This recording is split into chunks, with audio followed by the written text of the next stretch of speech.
What is going on, everybody? We're here. We're live somehow for another Sunday stream. I hope everybody's having a good weekend. I hope everybody's having a good week, a good start to your December. It's now the holidays. We're post-Thanksgiving, so it's basically Christmas time for everyone. And if you like Christmas, that's a good thing. If you don't, well, I guess you're just a fucking Grinch. But I like Christmas. I like the holidays. But I'm already getting a little sick of hearing the same Christmas songs at every single fucking store. But it's good to see everybody here. I'm gonna be real. I'm a little fucking tired. I've been fighting off something. I've been sleeping a lot the past couple days, but we're not gonna miss this stream. I've missed it too much. I've had to put it off because of meetups and blah blah blah and all that shit. I don't want to miss another one, at least not through the rest of the year, that's for sure. Especially the first Sunday stream after hitting 200,000 subscribers here on the channel. Now we've already ruined it. It was a nice round number, 200,000, but just in the past couple days, we're already up to 203,000. So what are you going to do? What are you going to do? That's a good problem to have. It's a good problem to have. Monkeypox? No, I've avoided the monkeypox, Adam. I've avoided the monkeypox, all right? That's the one thing that I know I will not get. I could have COVID in my left eye. Maybe. I see Gerald Armstrong with the super chat for 5. Broncos lose again. Another Russell Wilson video coming this week. You know it. We have to do a Russell Wilson. Mr. Irrelevant, Russell Wilson. But we are going to say, I got to say hi to all you guys first. Got to say hi to all you guys first. Whiskey cures all illnesses. You know what, Offworld? That's a good point. That's a good point. I think we can start off. James Gum. Ryan, you fuck, my dude.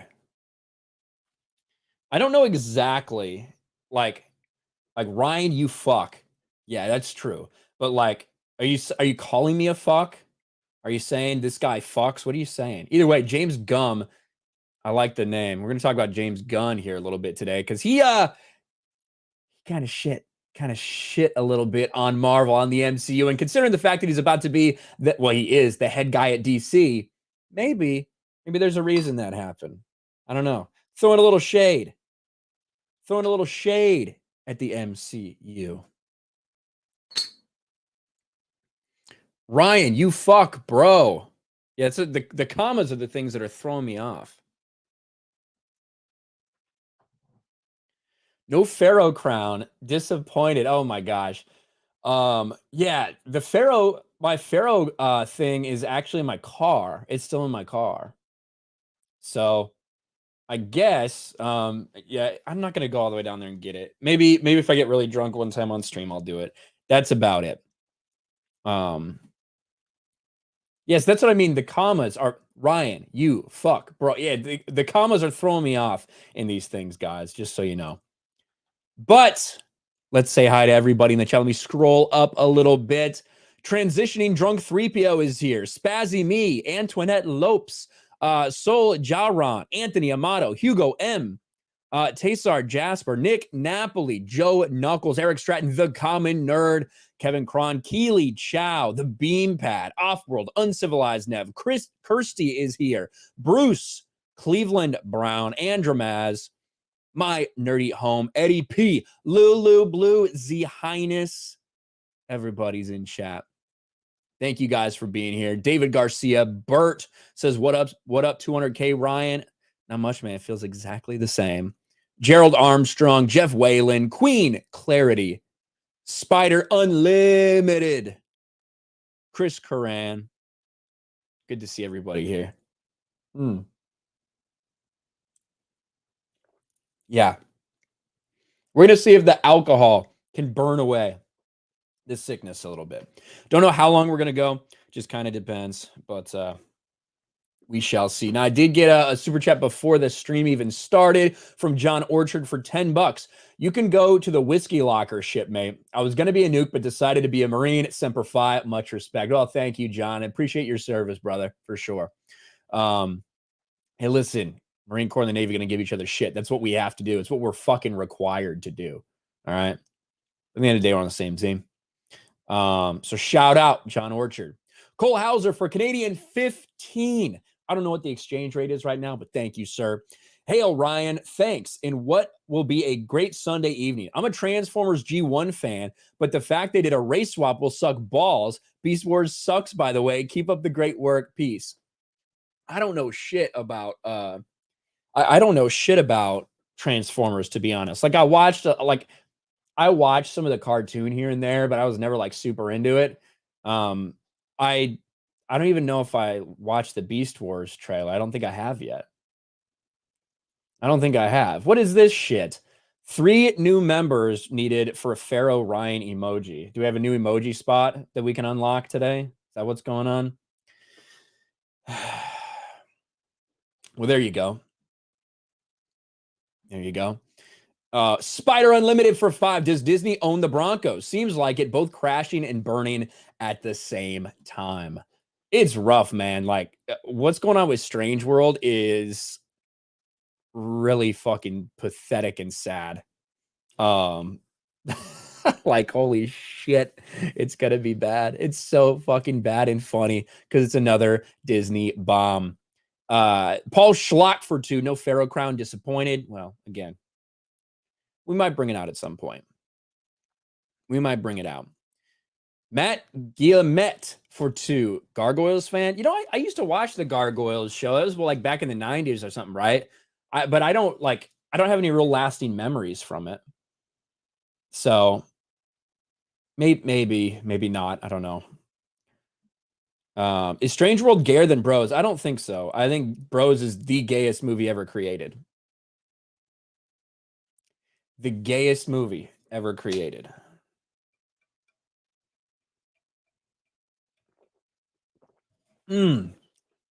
That's good. Wolf Vermilion for £2. Ryan, you're my favorite homosexual. Well, you know, I'm glad to just be anybody's favorite anything, Wolf. Not gay, but appreciate the super chat nonetheless. Bert for $2. What's 200? What's up, 200K? Ryan, you had an amazing week. Well, thank you, buddy. I appreciate that. I appreciate that. And yeah, it was this week was absolutely amazing. We hit 200K on the channel, did a stream on like Tuesday or something. The political show with myself and Jeremy on Wednesdays is going strong. We got big plans to start more streaming shows on Geeks and Gamers, like a daily Geeks and Gamers stream. And if I could just kick whatever comments or whatever, not comments, but if I could kick whatever sickness I've got, I'd really like that. Mike Hill, member for 19 months. Disney's definitely going downhill now if Violent Nights whoops Strange World to box office. Well, to be fair, it was its premiere and Strange World second. But yes, Violent Night beat Strange World's opening. So we can definitely talk about that a little bit. Because I watched Violent Night with Drunk 3PO. I think most people probably saw that. And the fact that it made 13,000 and 13 million its opening weekend and Strange World only made 12 is pretty pathetic, especially when you factor in the budgets and everything. I want to see if I can find that budget for where's the budget for Violent Night? I need to look that up. Violent Night budget. $20 million budget, dude. $20 million budget. So yeah, we're definitely going to talk about this. Let me actually take a look here. Pull this up. We're actually going to start a new tab because I didn't know that Violent Night was only a $20 million budget film until just now. So that's good to know. That's really good to know. Strange World is one of the biggest disasters we've ever seen for Disney. I mean, one of the biggest disasters ever, and it's not even close. I'll look this up really quick. Boom. Perfect. All right. So now we're ready for that when it does come up. We got that whole all tabbed out there. So thank you guys for reminding me of that. Jerry L for $5. If you want to try good tequila, get 7 Leguas. That's what Patron wishes to be. I do like Patron. I mean, tequila, like tequila is one of those things where, like, for me, it doesn't really matter too much whether it's really nice tequila or kind of shitty tequila. But oh man. Lord Baratheon for 5. Avatar 2 is the highest grossing film of the year. Do you think Disney's gonna brag about it? I mean, they should brag about it. I mean, like if it does well, they should brag about it, you know?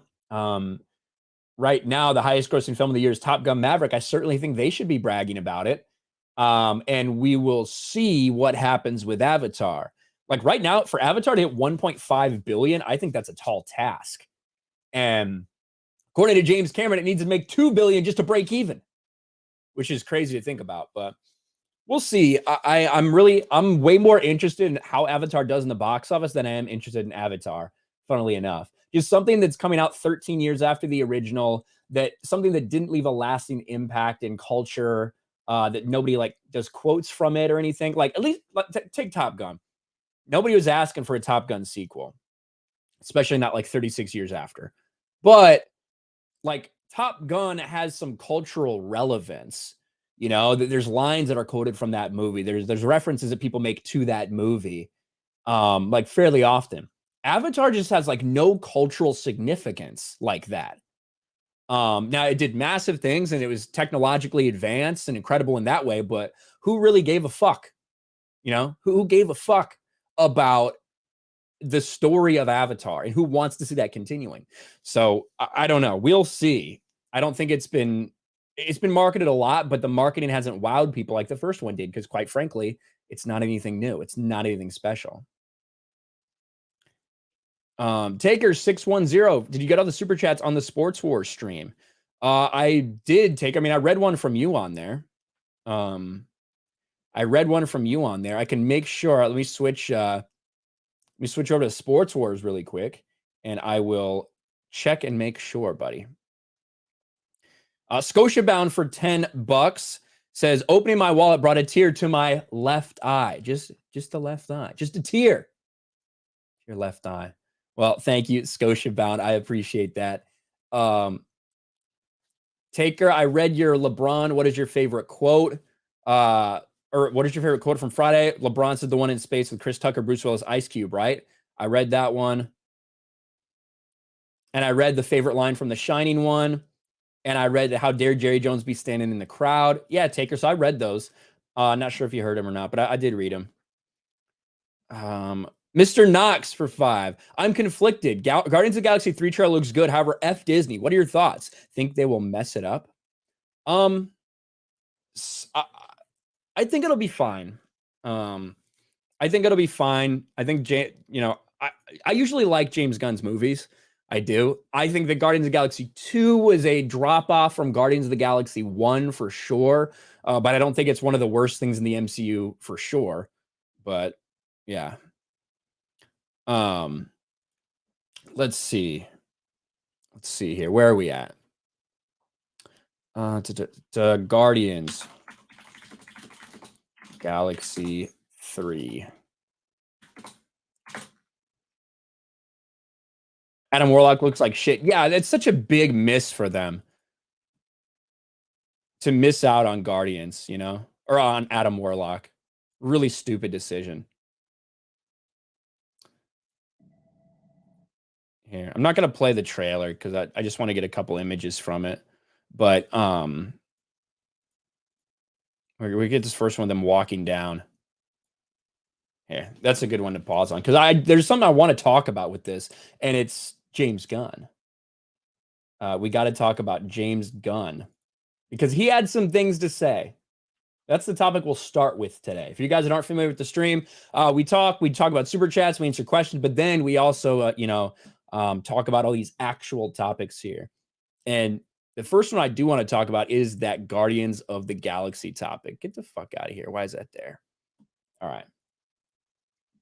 Boom.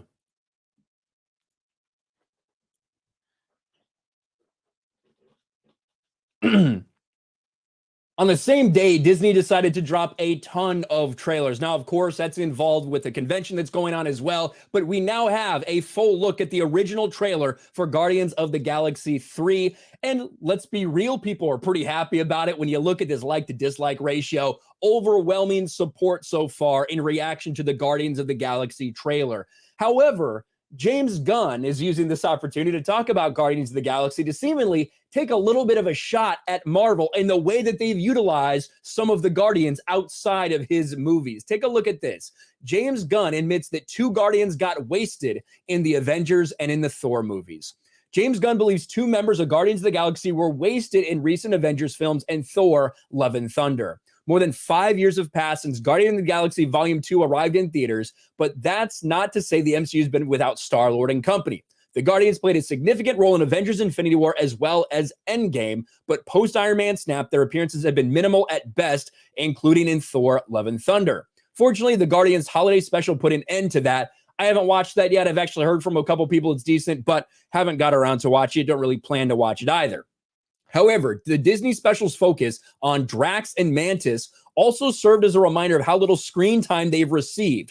Following the special's successful debut, Guardians of the Galaxy 3 writer and director James Gunn has opened up about focusing on Drax and Mantis and how Marvel has underutilized them in the past. In talking with Phase Zero, James Gunn discussed Drax and Mantis' relationship. Well, I think that's the end of the trilogy for all the Guardians, but it's not just Drax. I think especially, I love the relationship between Mantis and Drax. It's unique, and they're kind of like Abbott and Costello, but both are Costellos. Drax is such an enormous Costello that outweighs her, but I love the two of them. I wanted to be able to put them at the center of this story as opposed to the sidelines. I think both of them, in the past few movies that weren't Guardians movies, have been incredibly sidelined, haven't been utilized so much. And so being able to tell their story and put their journey at the middle of this was important to me. Now, it might seem like just a little bit of a remark, but he's criticizing Marvel, right? He's criticizing Kevin Feige. He's criticizing the MCU and saying these characters that should have played a bigger role in what you were doing really were sidelined. And especially, I think, the character of Drax. How in the world did Drax and Thanos not have any interaction at all? You know what I mean? Like, the only time we see that is when it's not even real. It's not reality. It was an altered reality in Infinity War. Like, there's no closure. There's no nothing because Drax gets snapped and that's it. He comes back at the end. But there was a lot to do with that character and the way he was worked in to the Thanos plot line. But Marvel, MCU just decided to drop it completely. And now it seems like James Gunn is trying to fix some of those mistakes. Critical of Marvel, critical of Kevin Feige and the way that the MCU has handled his characters.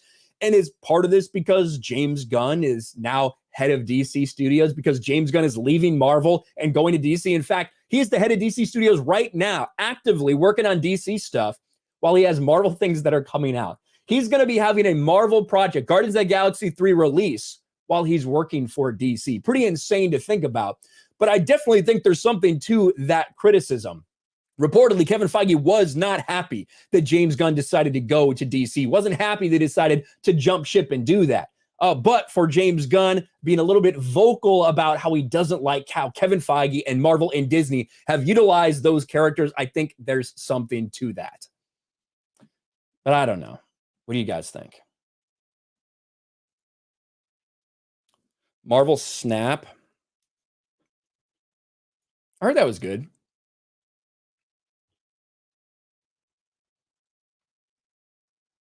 I heard that was good. Let's see. Was that really you talking to me on Telegram a short while ago? No. There's guys, there's a huge fucking scam on YouTube right now. And like, I don't know how people fall for it because again, here, look at this. Hello. When I said hello in the chat, you guys see the check mark next to my name? Like, the check mark next to my name means that is me. Right? So I think that I don't know how people are falling for it, but they're using my profile picture. It's YouTube wide. It's on Gary's channel. It's on Ripa's channel. It's on Quartering's channel. It's on It's on every single person. They got these scams running in the comments where people will be like, the name will be text me at Telegram Ryan Kinel or something, and they tell you want a prize. And I ban probably 5 of these accounts every fucking day, but they just come back. They just rename, they create a new account and come back. It's really bad on YouTube. Please don't fall for those. I'm not talking to anybody on Telegram. All right. I'm not talking to anybody on Telegram. I don't have a Telegram.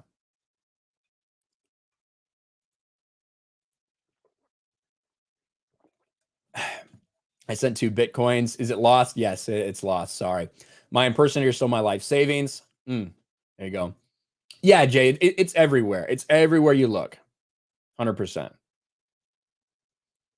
The bots love me. They do. You're not wrong, Sherry. You're not wrong. All right, let's see. What is this? Where am I? Man, where the fuck am I? Oh, here we go. Chris Cranford too. I feel the need for speed. Yes, I agree. Lord Baratheon. It needs to make 800 to 900 million to break even, since the budget is 350 to 400 million. If the budget's 400 million, it needs to make more than 800 million. If the budget is 400 million, it needs to make like $1 billion to break even, at least. But what James Gunn or fucking James Cameron, too many fucking James we're talking about. What James Cameron said the other day was that, like, he was talking about what a bad idea it was for them to greenlight this. What a bad idea it was, because it would need to be the 3rd or 4th highest grossing movie in history to break even, which would be $2 billion. I don't think there's any way that makes sense. Maybe he's talking about all the money they've already invested in it, because they are already filming 3, I think, and they're in pre-production for 4. That's my understanding. So maybe that's what he meant, but yeah, it doesn't make much sense. Crispy Noken, member for 2 months. Hail Ryan in the chat. Well, hail to you, Crispy Noken. Top Dog for 2 thoughts on Peacemaker. I only watched a couple episodes of it. I really wasn't like, I wasn't super blown away by it. It just didn't really catch my interest, but a lot of people liked it. Because while marketing is roughly 50% of the base cost, they also lose a percentage of incoming profit to theaters and distributors on a percentage. Yeah, so typically, it's a thumb rule, right? If a movie costs $200 million, right? $200 million. Usually, movies like that, they're going to spend another around $75 to $100 million just to promote it. About 50% of that cost on top of it. That's what you're going to use for promotion. And then, of course, you also do have, 50% of that box office cut, give or take, that will go away. Now, 50 to 60%, depending on studio, depending on theater here in the United States, domestically. Overseas, you're talking more like 40% from places like Europe and other places. You only get 25% of the box office cut from China. So there's a lot of different calculations that go into it, for sure. For sure. Raging Rhino, Aussie 399 with the boom, boom, boom. Thank you, Raging Rhino. Big Raj, Canadian $2. Thumbs up, super sticker. Thank you, buddy. Joe Nichols for 2. Something's going on with your audio mic. Do you guys hear anything going on with my? I mean, this was a while ago, so I mean, certainly sometimes StreamYards is retarded. God, my fucking hair. Sometimes StreamYards is like legitimately retarded. You know what I mean? So, let's see. Ryan needs some mods. Got some weirdos in here. Well, it's fine to have weirdos. There can be haters. There can be losers. There can be weirdos. There's no problem with that. But really, the only thing we don't allow are spam or like things that are legitimately like against YouTube TOS or whatever. But a big shout out to my people over on Rumble. Shout out to my Rumble peeps. I forgot to actually hit this over on locals. My bad, my locals guys. Forgot to actually join the chat. But now here I see Low Watermark. I see D Sleazy, and I see Flash over there. Are you saying I shouldn't buy an established titles gift from an account who says he's Ryan Kinel? Probably not. Probably not.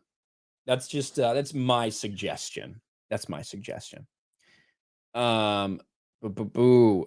Mike Hill for 5. Drax did say in Guardians of the Galaxy that it's Thanos who he really needs to kill. I know. And I feel like that was just completely dropped because, you know, when he gets snapped, he's not a part of any of the decisions for Endgame. He just comes back at the end. You know, you don't really get much there.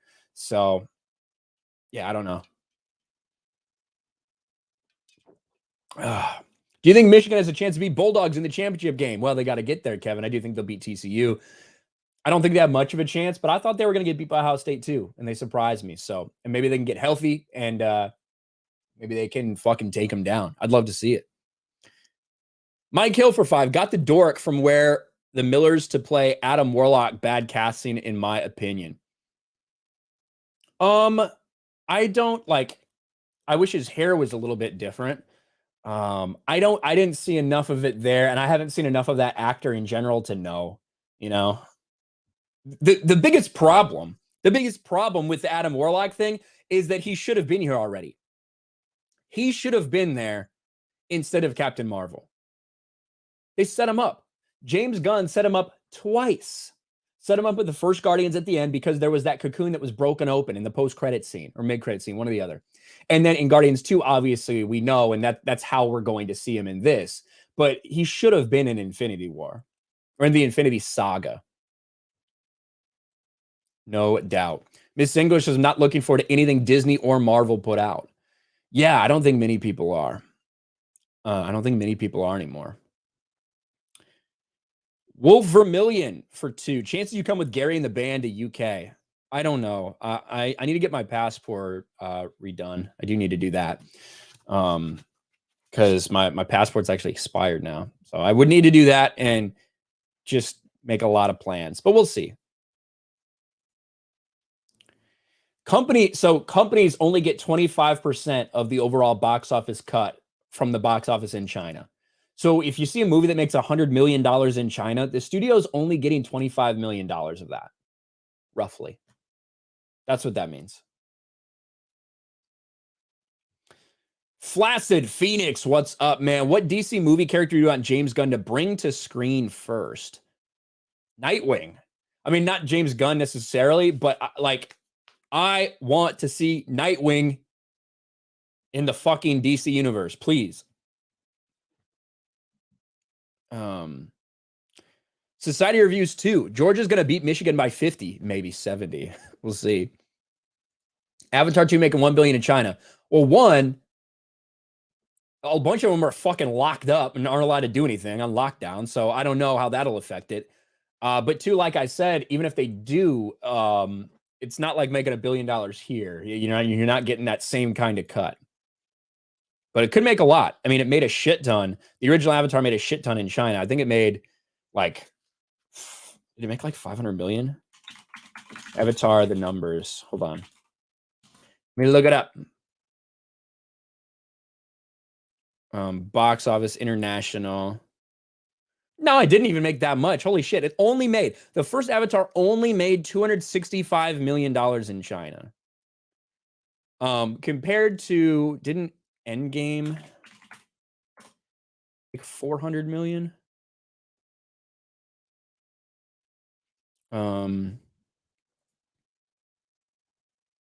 Didn't Endgame make 400 million? Endgame made $629 million in China. Holy shit. That's a lot of fucking money.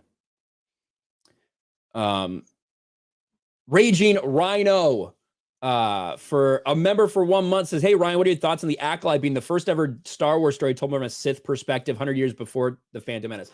I haven't looked into those comments at all, but yeah, there's a big fucking problem because they shouldn't be interacting with anybody. And that's the problem with telling this fucking story. What do we hear from Yoda? What do we hear from the Jedi? Oh, fucking Sith haven't been around in this long. Sith haven't been around for a fucking millennia. We haven't seen them for 1,000 years, blah, blah, blah, blah, blah.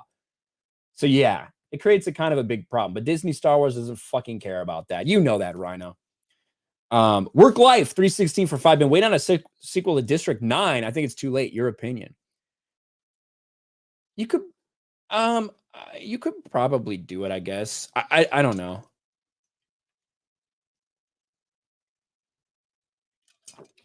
You could probably do it. A couple, like you could probably do it now. And I don't think it would like affect it too badly. Phantasm Mr. Knox for 5. Would be funny to see the game of Guardians of the Galaxy cast left with Gunn to go to DC and see the MCU stands react. Time will tell. I guess we'll see. I think a lot of them might die in this one. So who knows?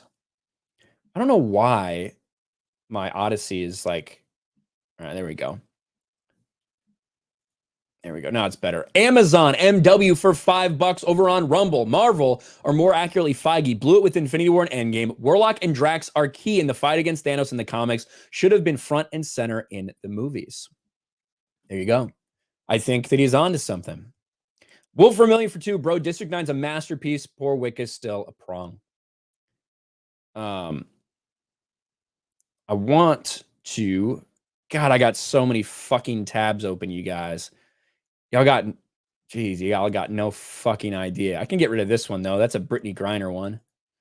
We don't need to talk about her. She's done. DOA. I want to talk about... Where the fuck did it go? I had the entire Strange World thing ready to go. And here it is. Here it is. We got to talk about the flop that is Strange World. Boom.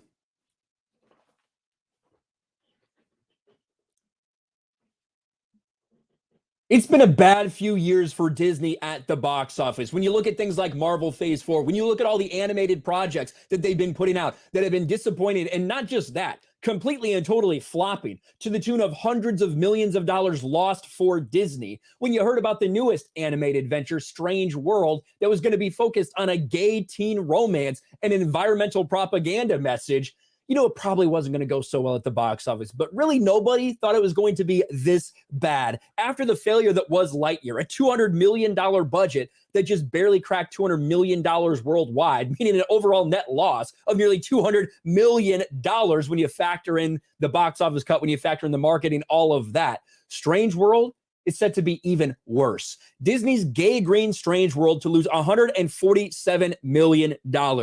Those were early estimates. It's gotten much, much worse, because as we sit here and we look at Strange World, you can see that through 2 weeks, it's now sitting at $42 million worldwide. Keep in mind, this is only going to be in theaters for about 30 days before they're pulling it so it can go to streaming.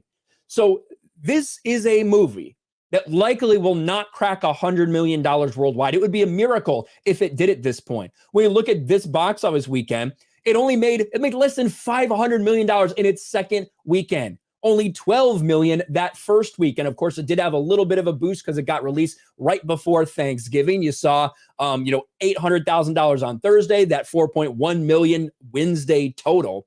But overall, like, this was a joke.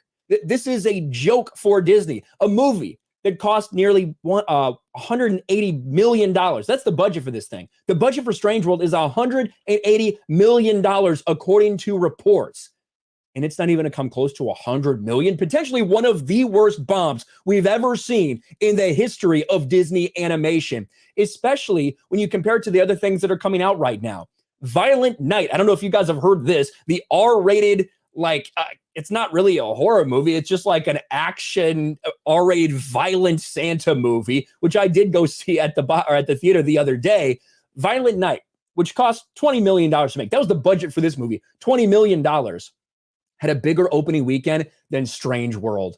A family movie, supposedly family movie. Of course, the reason families aren't going to Strange World is because it's promoting identity politics. It's promoting LGBTQ plus propaganda, just like Disney said they wanted to do. They said we want to indoctrinate your kids. They said we have a not so secret gay agenda. Families caught on to that, and families have rejected it. That's how R-rated flicks like this, like Violent Night, are beating it in the box office. They're having bigger opening weekends than Strange World did, despite the budget for Strange World, despite the overwhelmingly more marketing for Strange World. A lot of people want to complain about the lack of marketing. That's what the entire LGBTQ plus sector is doing right now. They're making excuses. They're saying, no, it's not that they included people in this movie. It's that Disney didn't market it the right way.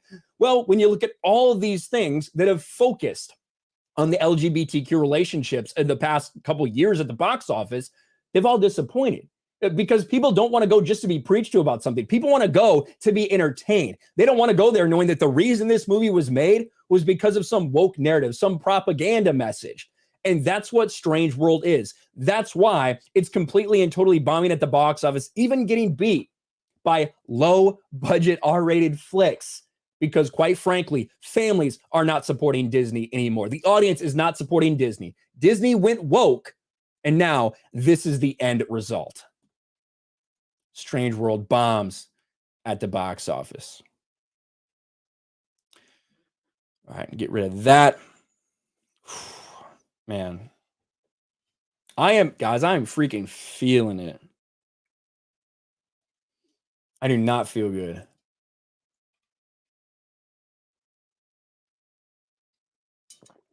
Why are the characters paunchy and have big noses? It's just the design, I guess.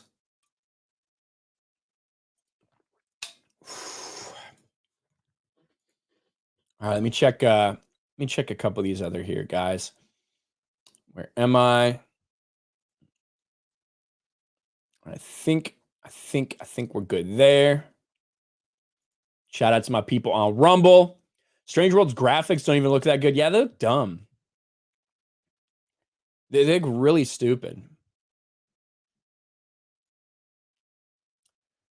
Dead Fool says, I'm confused about ESG. People say it's why these elite corporations go and woke, yet people like Comics Perchy Boy Zach said they're not getting cold hard cash on doing woke crap. Still doesn't explain why Warner Bros. Netflix is getting rid of woke crap lately. I think people use the ESG thing as a crutch, personally. I think that people that preach ESG, they want people to believe that there's like never anything that anyone can do to possibly change something. You know? I like listen to Eric July talk about that as well.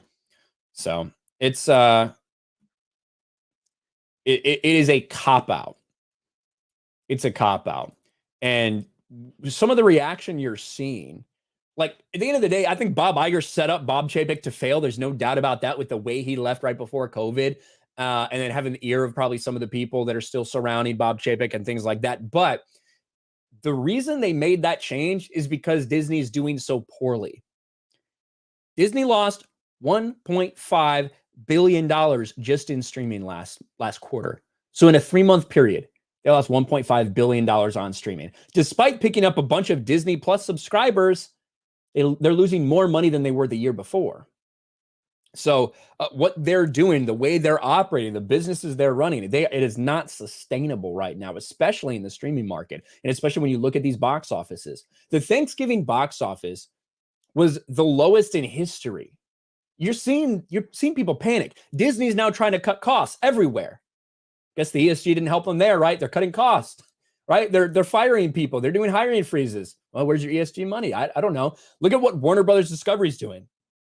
They're cutting costs like crazy because they're $50 billion in debt. If all this ESG money was there, don't you think they would just rely on that? So there are definitely influences, but never underestimate people's ability just to fuck things up. When you get people in the corporate world, as soon as you started instituting these equity and diversity officers and programs and things like that, we've seen the type of power they can take at a place like Disney. And it just goes on and on and on. People feel threatened for their jobs. So the people that aren't on with that woke agenda still continue to put it out because they're in fear of being canceled. They're in fear of being labeled a bigot or something like that. So I think people put entirely too much weight sometimes on ESG and stuff like that, as opposed to just realizing that, no, there are actually people in power in these companies. Even if they're not ultimately the ones that hold like the executive decisions, they have enough power to cancel people and to push messaging and things like that, that's why we see a lot of this shit. Like the people that are employed by this, almost all of them think exactly the fucking same. And the ones that don't are scared into compliance. I think those things have a really, really big effect. A really big effect. All right. Let's see. Work life. Oh, no, I said that one already. Appreciate that from you guys. Ryan, you're looking slim. I'm not slim. This shirt's just a little big for me, honestly. I feel fat as fuck. What's more likely? What would you rather see, or what do you think is more likely? Ryan Johnson's trilogy or Ta-Nehisi Coates' Black Superman? Oh my gosh. I mean, at this point, I would rather see at this point, I would rather see Ryan Johnson's trilogy. Star Wars is already fucking destroyed. That's what I'd rather have. Plush for 5. You rock, Arcade. Geeks and Gamers, Comics Geek. We will win. Reject modernity. Embrace pulp and indie. Thank you. Is it Plush? Is that how you say your name? Blue 5H. Gay Latinx Superman. Ugh. Yeah, you want all of them. I know you do. Garfield's Bizarre Adventure for $5. Congrats on Tour de K subs. Which pop culture character would you say the biggest influence on American society? That is a... I would have to think about that one. I mean, obviously, I think that Superman wasn't so much of a effect on culture as a reflection of culture at that time. You know what I mean? Like a reflection of American society. And in turn, I do think Superman influenced American society. I don't know if I would say the biggest one, but certainly that's a character that is fucking known by every single person around the world. And it's a beacon, or was at least until DC decided to say fuck with the American way. It was a beacon of the American way. So I would probably just say Superman. But I would have to think about it, though. I'd have to think about it to give a full answer. Queen Clarity for $5. I personally could not go one day without seeing some kind of promotions for Strange World. Am I the only one? You're not. And that's why I think there wasn't as much marketing a couple months before the movie, but in the lead up to the movie, the last couple weeks and months, there was a ton of it. A fucking ton of it. And you're not the only one who noticed that, I promise. Sophie, I said your name right. Sophie for $5. Hi, Ryan. Have a great week. I will do my best. I will do my best to have a great week, Sophie.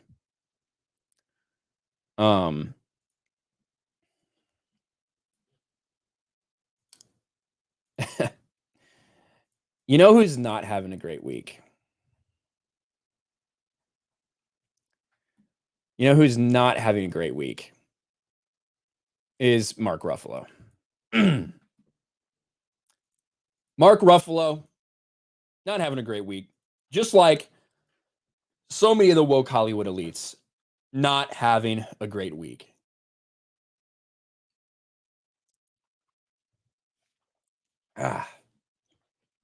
Excuse me. Another drink of water here.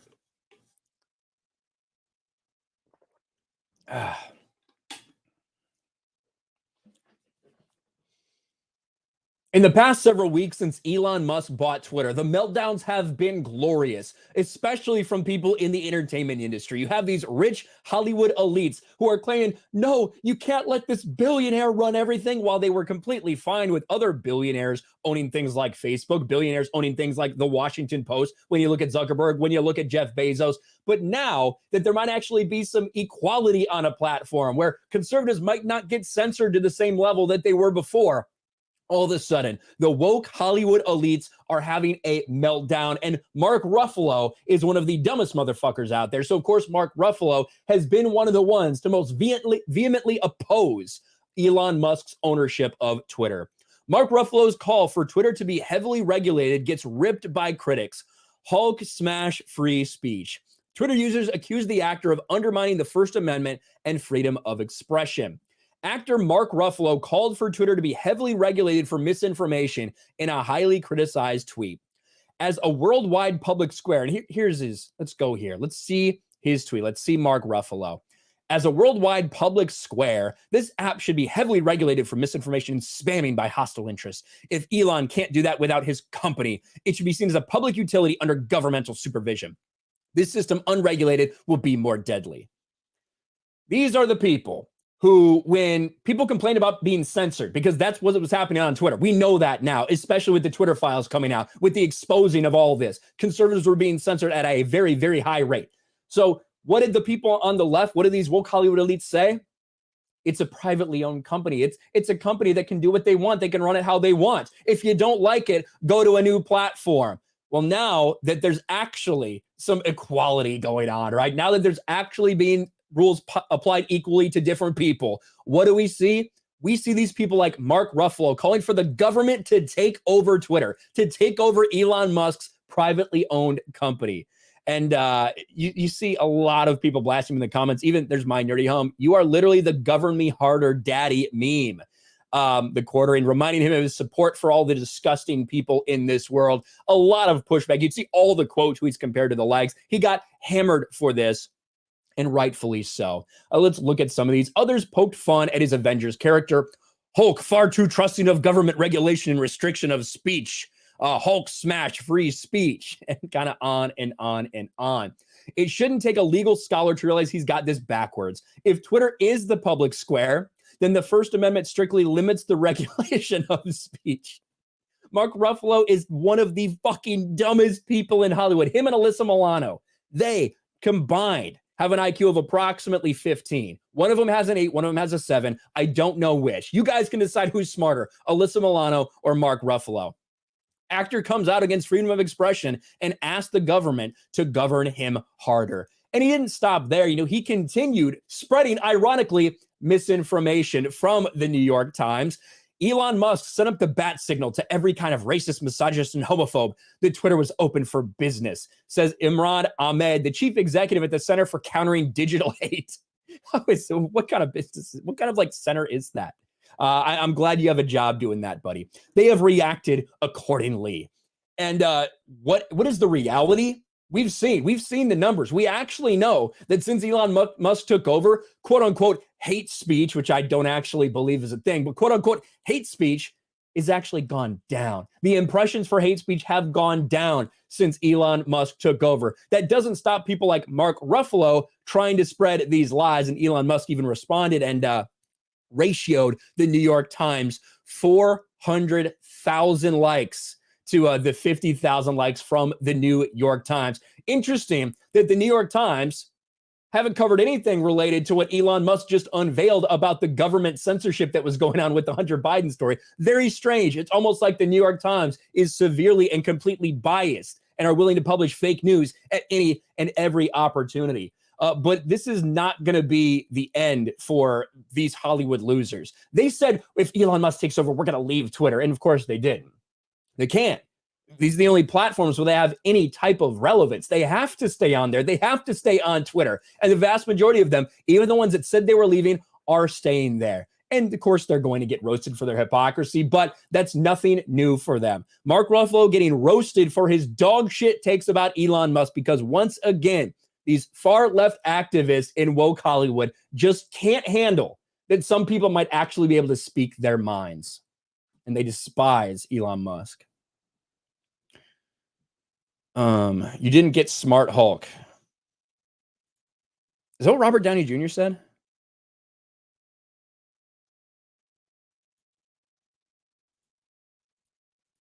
Quit telling me I got a fucking Windows update. God, I don't care.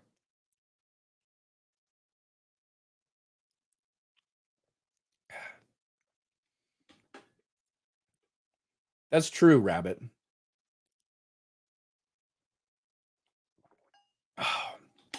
Mark Ruffalo is literally a dumbass. Yeah, he's an idiot. He is an idiot. Where am I? All right. Go over here. Let's refresh this guy. Story Man Jack, what's up, man? I hope you're doing well. It's been a while since I've seen you. Channel member at the Raging Ryan 3 level. Good to have you here, buddy. Thank you. I got to set up the member stream as well, so I got to get that done soon. Because I wasn't able to do it this Saturday. I was kind of planning on it, but just the way I was feeling, I wasn't able to. Wolf Vermillion for 2. Ruffalo fine with pedos on Twitter, triggered by free speech. Yeah, that's one thing I'll say. it's pretty fucking disgusting to me that when you look at some of the things that have been exposed on Twitter, when you look at the fact that Twitter was actively doing things for pretty much any leftist that asked them to do so, that they were censoring things, taking things down. Yet when you have victims of CP, they don't say anything. They don't take it down.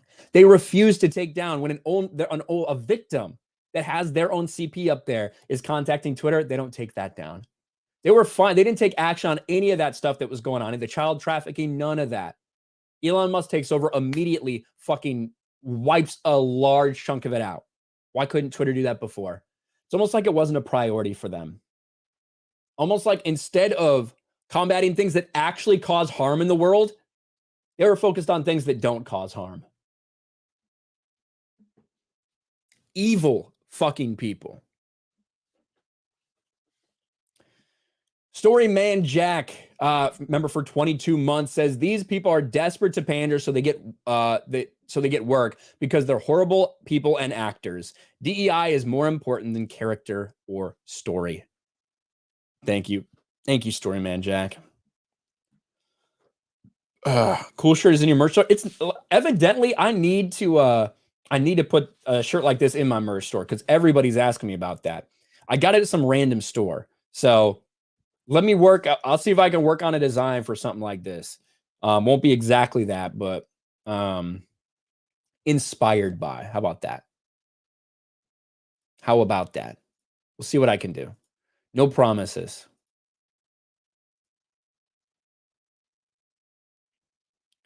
Seahawks and Bengals wins. Eat it, Mahomes. There you go, says Taker. The Bengals pulled it out, huh? Did that just happen? Oh, the Bengals did 27. Yeah, the Dolphins got fucking killed. Man, that sucks. Dolphins got absolutely wrecked. Wolf Vermillion. I mean, it's my fault probably because I picked San Francisco to win. So ultimately, it's my fault. Wolf Vermillion for 2. Balenciaga and the rest citing Gary. The Wall. Yeah. I see what you're saying.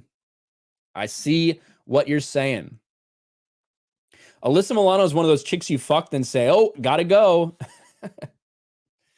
Yeah, Alyssa Milano is only relevant because she had nice tits. That's really it. Niners blew the brakes off the Dolphins, and that was without Jimmy G. I mean, Kansas City was in the driver's seat for a lot of that game too, so I thought they'd win, but what are you gonna do? What are you gonna do? Sometimes your picks pay off. Sometimes they do not. Let's talk about this newest rumor, guys. Ejac and evac. That's a good one right there. Ejaculate and evacuate.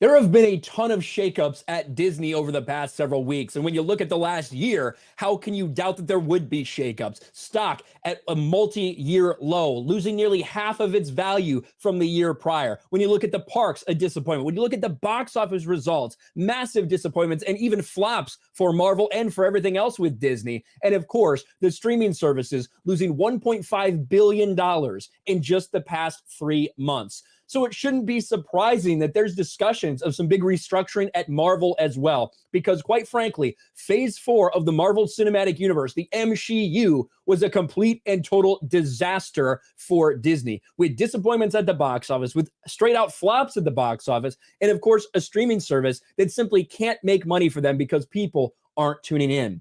So now we're starting to hear reports like this. New rumor claims Marvel Studios is reevaluating its release lineup for phases 5 and 6 over concerns about poor quality. And one of the biggest problems, I think, is just the multitude of stuff they have. Like, it seems like every week there was something going on for Marvel on Disney Plus, and that's their strategy. They want to keep people subscribed to Disney Plus, but it's almost like they're just completely oversetting everything. Their VFX artists are worked to death, so everything that comes out looks like shit. And on top of that, all of it is filled with woke propaganda, which quite frankly, people are just sick and tired of. A new rumor claims that the Walt Disney Company and Marvel Studios are looking at changing their release lineup for their upcoming Phase 5 and 6 films and television shows over internal concerns about the poor quality of shows and movies in Phase 4. This rumor comes on the heels of the Walt Disney Company announcing that Iger has returned and is replacing Bob Chapek. Along with the announcement of Iger's return, the Walt Disney Company revealed in an SEC filing they'd be making significant changes to the company's structure, specifically how it approaches distributing its content. As contemplated by leadership change, we anticipate in the coming months, Mr. Iger will initiate organizational and operating changes within the company to address the board's goals. While the plans are early in stages, changes to our structure and operations, including within DMED and including possibly our distribution approach and business distributing platforms selected, can be expected. So to me, what that's talking about is between Disney Plus, between the cable channels, between the box office, things like that. That's what that means to me. Its restructuring can change. The restructuring and change in business strategy could result in the restructuring and change in business strategy, once determined, could result in impairment charges, it adds. For those unfamiliar with DMED, it stands for Disney Media and Entertainment Divisions and is one of Walt Disney's main segments, the other being the Disney Parks. As noted in the company's website, and exactly what I said, what I was talking about, DMED manages operations for the company's streaming services as well as all of their different distribution network and engineering operations. So across everything, where are you going to put this out? Where is this thing, this piece of content going to put out? Where's it going to be distributed to? Following this confirmation, a rumor from the Cosmos Circus claims Marvel Studios is currently reevaluating its release lineup. The site adds, as Phase 4 comes to a close, we've been informed of the internal negative feedback about how Phase 4 was handled regarding product distribution and quality. Yeah, you don't need an internal memo or anything to know that. People fucking hated Phase 4. Phase 4 has been a massive flop for Disney and for Marvel. A huge drop-off, not just in the box office, but also with this streaming crap. In order to correct the poor performance of Phase 4 films and television, Marvel Studios will be implementing a quality over quantity approach to these phases. And that's where I'm like, I don't know how much I believe this. I don't know how much I believe that they're going to back off some of the garbage that they intend to put out. One of the changes the site claims Marvel Studios will implement is a change in the release schedule, as well as changes in format of various projects. They note that similar to Zaslav axing various DC projects like Batgirl, Marvel Studios could do the same. In the most extreme and unlikely of cases, a postponement or outright cancellation of a project could occur if it doesn't align with Marvel's plans. Not a surprise to anyone, but the biggest of Marvel shills that Marvel Studios fare following Avengers Infinity War has been subpar. Yeah, I mean, look at some of these things. Black Widow, Eternal, Shang-Chi. 1, 2, 3. The three lowest growth, or three of these movies are in the worst 5 movies ever put out in terms of total box office results from Marvel. And a lot of them cost a lot of money. Black Widow, $200 million. Eternals, $200 million. Now, Shang-Chi only cost between $150 and $175. It barely eked out a profit. But these other movies lost a shit ton of money. Lost $100 million for Disney. When you look at something like Thor: Love and Thunder, a movie that needed, $650, almost $700 million to break even with that type of budget, only gets to $745. Now, you got to look at something like Spider-Man No Way Home. Massive, huge, phenomenal success, $2 billion. Unfortunately, of all the profits from that, Marvel only gets 25% because that was a Sony movie. That was a Sony movie, and that is one of the biggest problems right now with these Phase 4 things. There's so many flops, and there's just not enough positives in the box office to take Phase 4 and say, hey, what a grand success. Not only did Phase 4 not bring people to the box office, there's some of the poorest rated films on IMDb. Yeah, we know a lot of the ratings for these movies across the board were horrific for Disney. Definitely more failures than they had successes in Phase 4. So if this is actually, sent a message to people saying, hey, maybe we need to reevaluate what the fuck we're doing. Phase 4 was just that bad. I would not be surprised if there's a little bit of that. I'd be a lot surprised if it was a total overhaul and total restructure, because I think they're committed for the long haul for this. I think that even with the failures of Phase 4, this is exactly what they wanted. Kevin Feige, Victoria Alonso said, we want to push identity politics ahead of entertainment. I don't think they care too much how the bottom line's affected as long as they're not completely losing money. if that does happen, if Phase 4 was that bad that Disney's looking at it and saying, hey, I know we want to push your shit, but we just can't push it anymore, maybe that's the only thing that would make Marvel change their tune. But right now, with the people in charge, quite frankly, I just don't see that happening. But it'd be pretty crazy if they did. I think it's just too far gone at this point. I think I can close this now.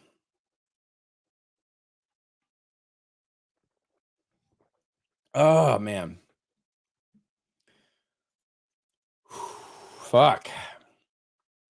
Taker, 610 for 2. Disney spent $900 million on BAM Tech, now sole owner. Really?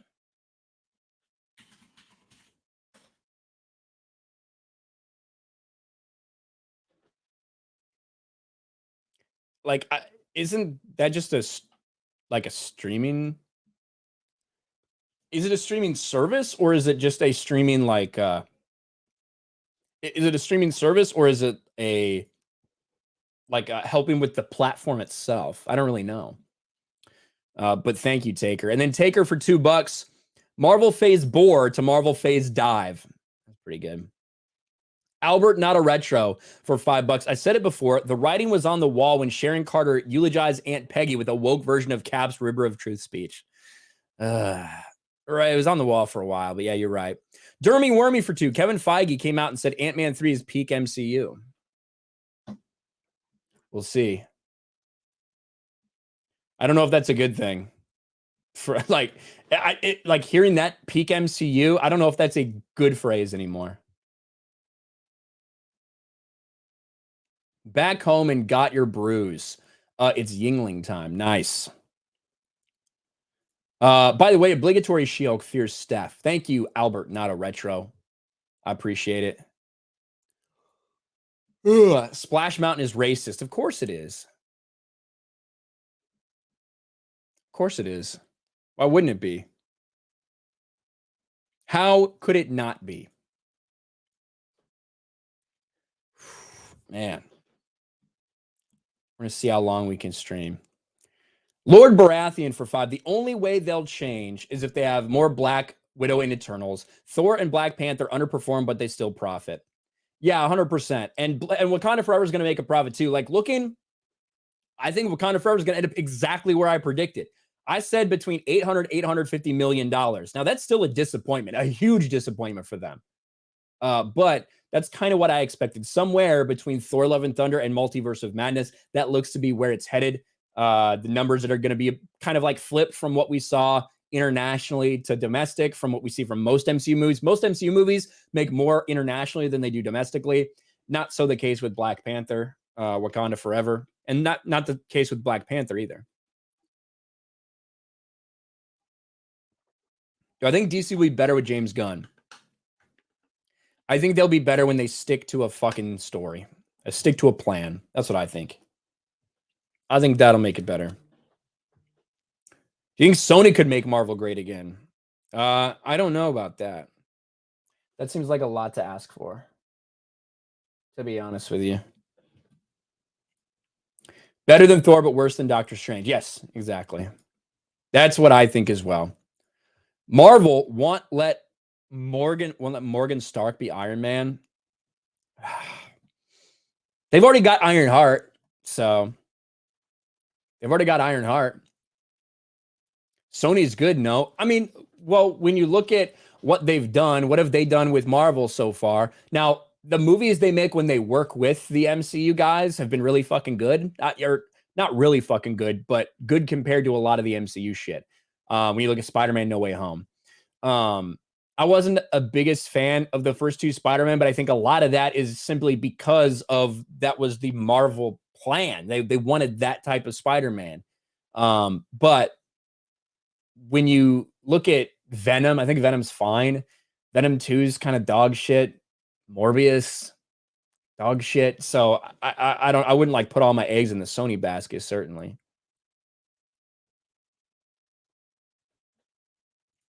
If a movie was made with $100 million, would it need at least $1 billion? No. Not at all. A movie, if someone was made with $100 million, once it hits around $250 million, that's around the kind of money you would need. $250 to $300 million. That's the range you're looking at for profitability, depending on a couple things. But 2.5 to 3 times the production budget. That's about what you can think of when you're thinking of what does it take for this movie to be profitable.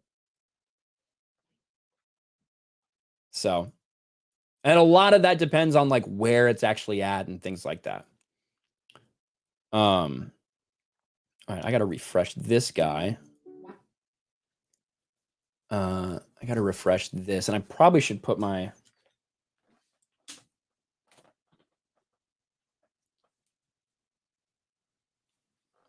let's see.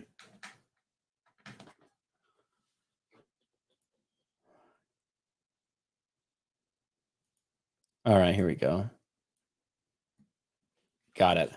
I want to talk about something that I made a video about yesterday that has just continued to get worse and worse and worse.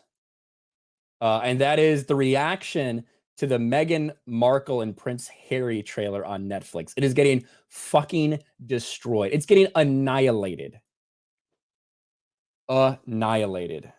Look at this red carpet. That'd be cool. I don't think I need a fucking red carpet, but thank you anyway, targeted Google ad. I appreciate that.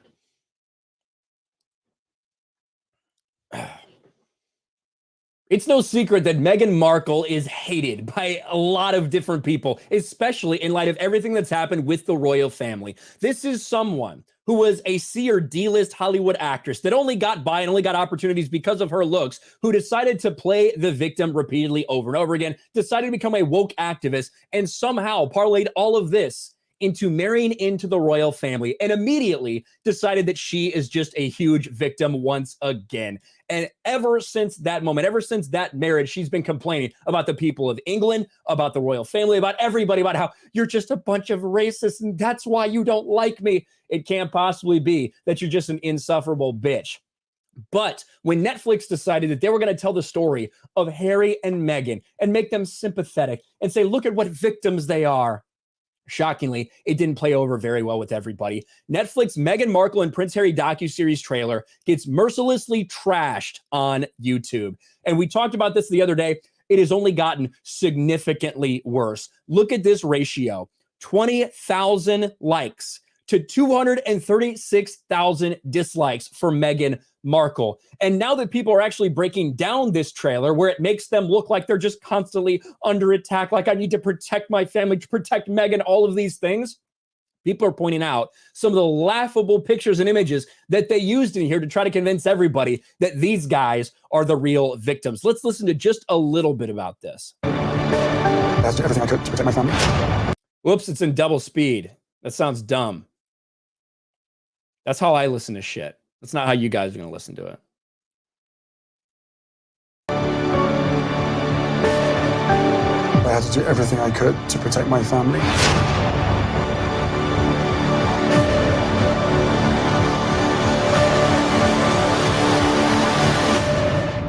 When the stakes are this high, doesn't it make more sense to hear our story from us? When the stakes are this high, as if you're dealing with global thermonuclear war and not just bitching about how fucking privileged you are. Holy shit. But a couple things that people are finding in this, it's interesting. Pic of Harry and Meghan in Netflix doc being hounded by the press was actually taken at Harry Potter premiere years before they met. A photo used by Netflix to show that Harry and Meghan are being hounded by the press was actually taken at a Harry Potter premiere years before the pair even met. The trailer for the couple's upcoming documentary showed rows of photographers clamoring for the best snapshot. And as pointed out by a lot of people right here, the Harry and Meghan Netflix documentary used a pic of several photographers from the 2011 Harry Potter red carpet as if they were paparazzi harassing them. Lie number, I don't know what that is, 9,857,489,157th. Hashtag Prince Harry is a traitor. Hashtag Meghan Markle is a liar. And you can see that's the one we saw right there that we just watched a little bit of in this trailer. It's actually from right here, from this paparazzi picture taken on July 2011 at a premiere of something that didn't involve them in any way, shape, or form. That wasn't it, though. You can't make this shit up. For Harry and Meghan's Netflix teaser, they included a crop picture of Harry with Chelsea Davy, a former ex of his. There you go. Oh, I'm trying to protect my family. I'm doing everything I can to protect my family. It's just lie after lie because, let's face it, for these people to be victims, they have to make it up. Like, Meghan Markle is one of the most lucky and privileged people on earth, yet she's constantly trying to find a way to play the victim. That's one of the reasons she is so despised by so many people. Look at this fucking ratio, and let's look at the comments. I particularly love the part where Meghan's dad, Thomas Markle, completely spoiled her growing up, taking her to dance lessons in fancy restaurants, sending her on European vacations, paying for expensive private schools, bought her a car, got her roles on TV. And as soon as she met Harry, she dropped him like a ton of bricks over a cliff. Very nice people.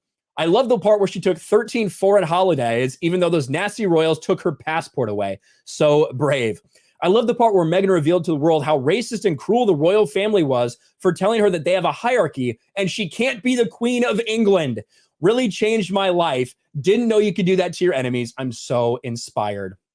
I love the part where millions of Americans apologized to the United Kingdom for Meghan. I love the part where Meghan let a racist buy her 2 wedding dresses and walk her down the aisle, then chose not to invite any of her black relatives except her mother, the one who walked out when she was young. Fabulous. Like, the Meghan Markle hate is off the charts, but it's fucking deserved for good reason, because this is a person who has earned that type of reputation, who's been a hypocrite, who's been a woke activist hypocrite her entire fucking adult actress life, her C-list actress life. And as soon as she had an opportunity to marry into this type of station, she did it and then complained because she tried to victimize herself.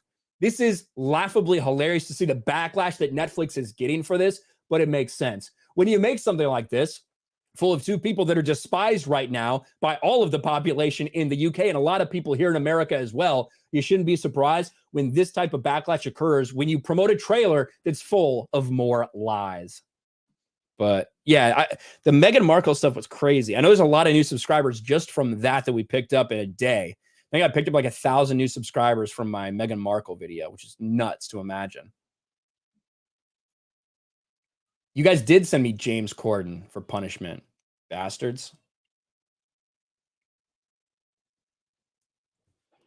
You bastards.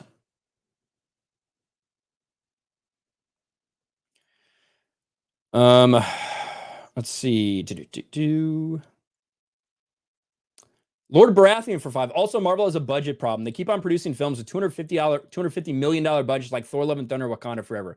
Yeah, I think it's way too much because they're not getting these billion-dollar hits. They're not getting these billion-dollar hits at the box office. Mike Hill for 5. Will you and Jay be trying out the escape rooms? It's opening at Universal City Walk this week.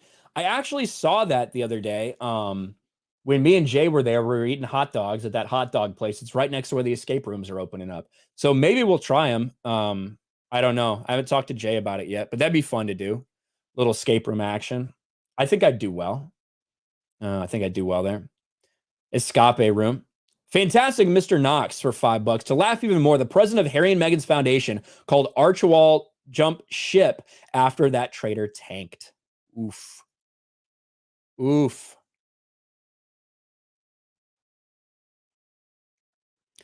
Amazon MW for 5. That article is wishful thinking. Iger just publicly said a few days ago that Disney can't lose that in reference to all the woke messaging retardation they put out. Well, I agree. And I talked about that with Bob Iger's words, even though some people thought it was like a win because he said we should have done things different in Florida. He ultimately tripled down all the fucking woke garbage. That article is more pointing to just the reality that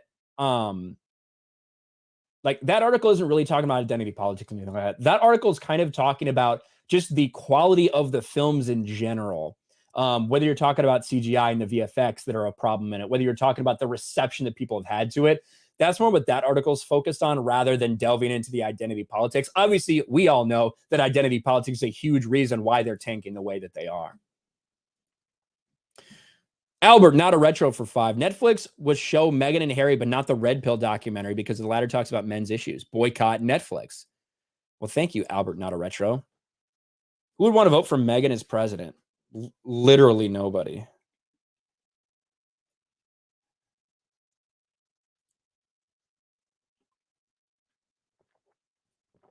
Ugh. Literally nobody. Sean Connery would slap her. Yeah, he probably fucking would, wouldn't he?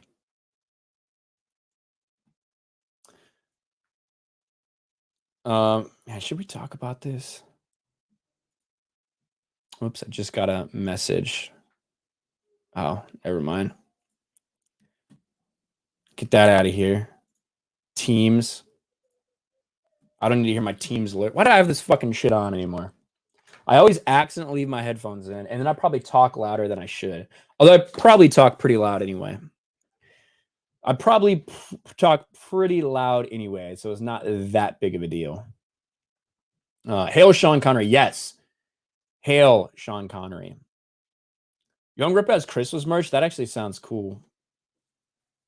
I don't know if I can do any Christmas merch. Kayla says, Hail Sean Connery. I miss him. I think everybody does.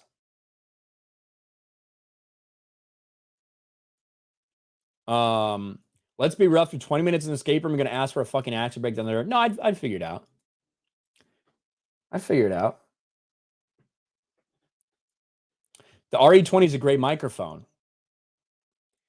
Well, my mic does seem... So, there's two issues. So, when I turn my head like this, my mic is going to be super... That's why I always put my things on here when I'm reading, so I never am turning away from my microphone, because as you guys can see, if I turn away from it, there's a big fucking difference.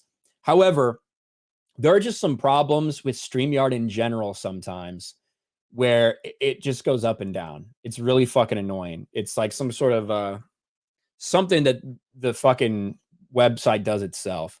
It's not me, I promise. Like 95% of the time. Is there no good alternative to StreamYards? There are. I mean, if I'm just doing a stream by myself, I don't really need it. You know, I could do Streamlabs or something. It'd be way better. But when you're having people on, right now, for us, it's the easiest thing. It's the easiest thing. These mics are expensive. These mics are expensive.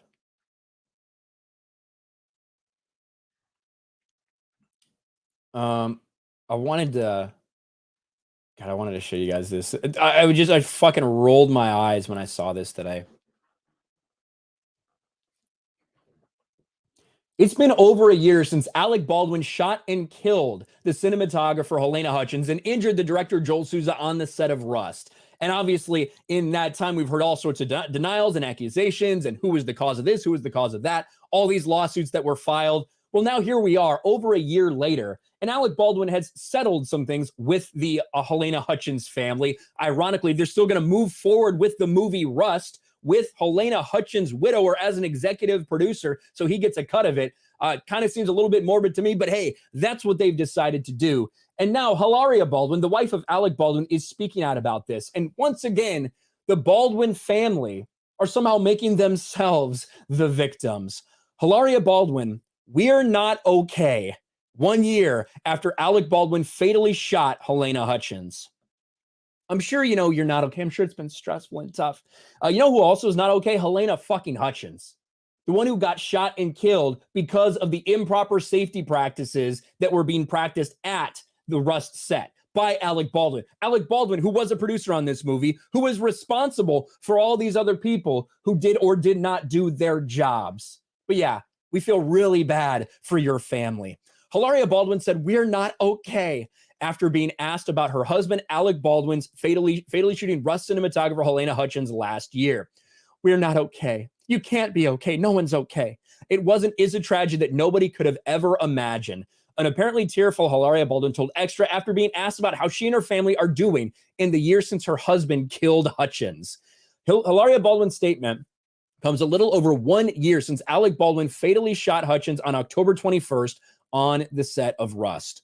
Elsewhere in the interview, she addressed the fact that she and her husband now have 7 children. Well, congrats to you. You know who's not going to have any more children? Helena Hutchins.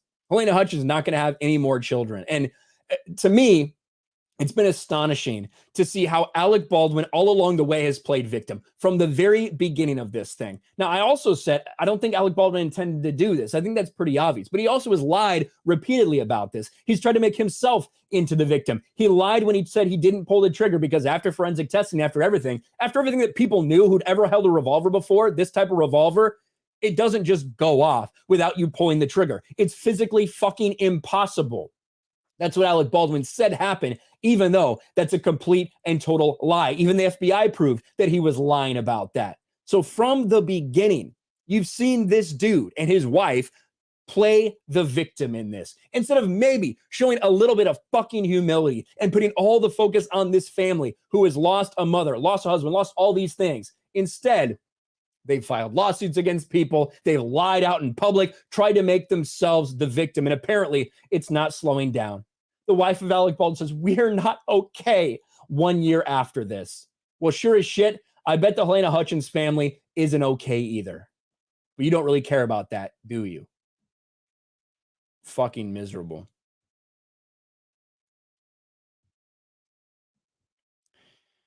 Not if it's an automatic revolver. Yeah.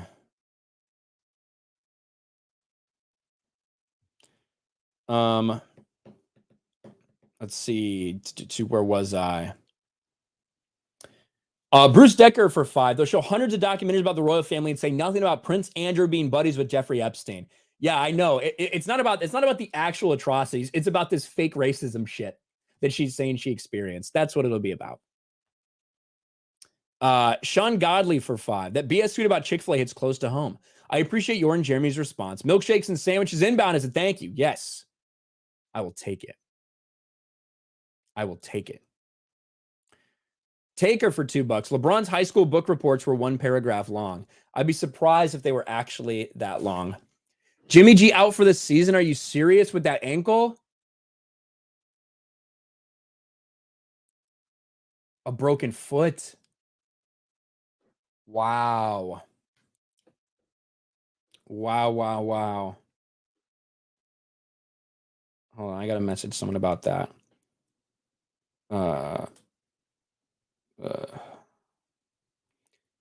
Jimmy G out for season with broken foot. That's fucking pretty big. That's pretty big for those guys. Now, they still did play really well, but I don't know if that's going to be sustainable. I don't know if that's going to be sustainable for a long time. Adam West is here for $50. Thank you, Adam West. Adam West. Looking much better tonight than the Lost Sasquatch blurry video from the other night. I might rag on you once in a while, and I love your channel and look forward to your videos. Looking sharper than the Hubble Deep Field images tonight. Good. I don't know what the fuck was going on the other night. Well, sometimes my camera goes out. I still do need to fucking get a new camera. I'll be real. But that'll come. Not till after the new year for sure. Not till after the new year. All right. Where are we? All right. Thank you, Adam West. I really appreciate that, man. Let's go to here. The 49ers quarterback has a pretty mouth, not a joke. Hey, Jimmy G is an attractive man. He is an attractive man, and I don't think he would get the opportunities he had if he wasn't that attractive. So you just got to be real about that. If this guy was ugly as fuck, I don't think he would have got the opportunities he's had in the NFL. But hey, there's his privilege. That's a true thing. Attractive people get things that ugly people just don't. It's part of it. He was fucking porn stars and stuff like that when he got to wherever that is. 49ers should have traded for Huntley from Baltimore. I don't know, man. Their backup looked good. I'll be real. Their backup looked good. Looked very, very good. Porn star Jimmy. Does this channel do sports? says Angie. Well, you know, Angie, this channel doesn't, but I do have a channel that does. Let me find that for you really quick. This channel doesn't, but I also run this channel over here, Sports Wars. And this channel absolutely does do sports. So you can go check that out if you want. I think I've got a really long description with a lot of fucking links, but I think Sports Wars is in there somewhere. But if you just search Sports Wars, you'll find it. But that's why some people, there's a little bit of crossover here. There's a little bit of crossover here.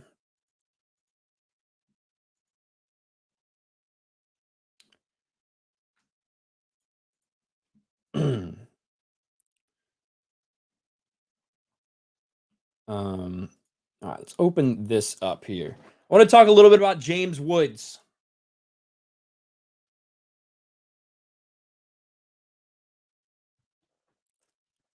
I want to talk a little bit about James Woods. Oh, fuck. Sports. Yes, sports. Pay King. Sports.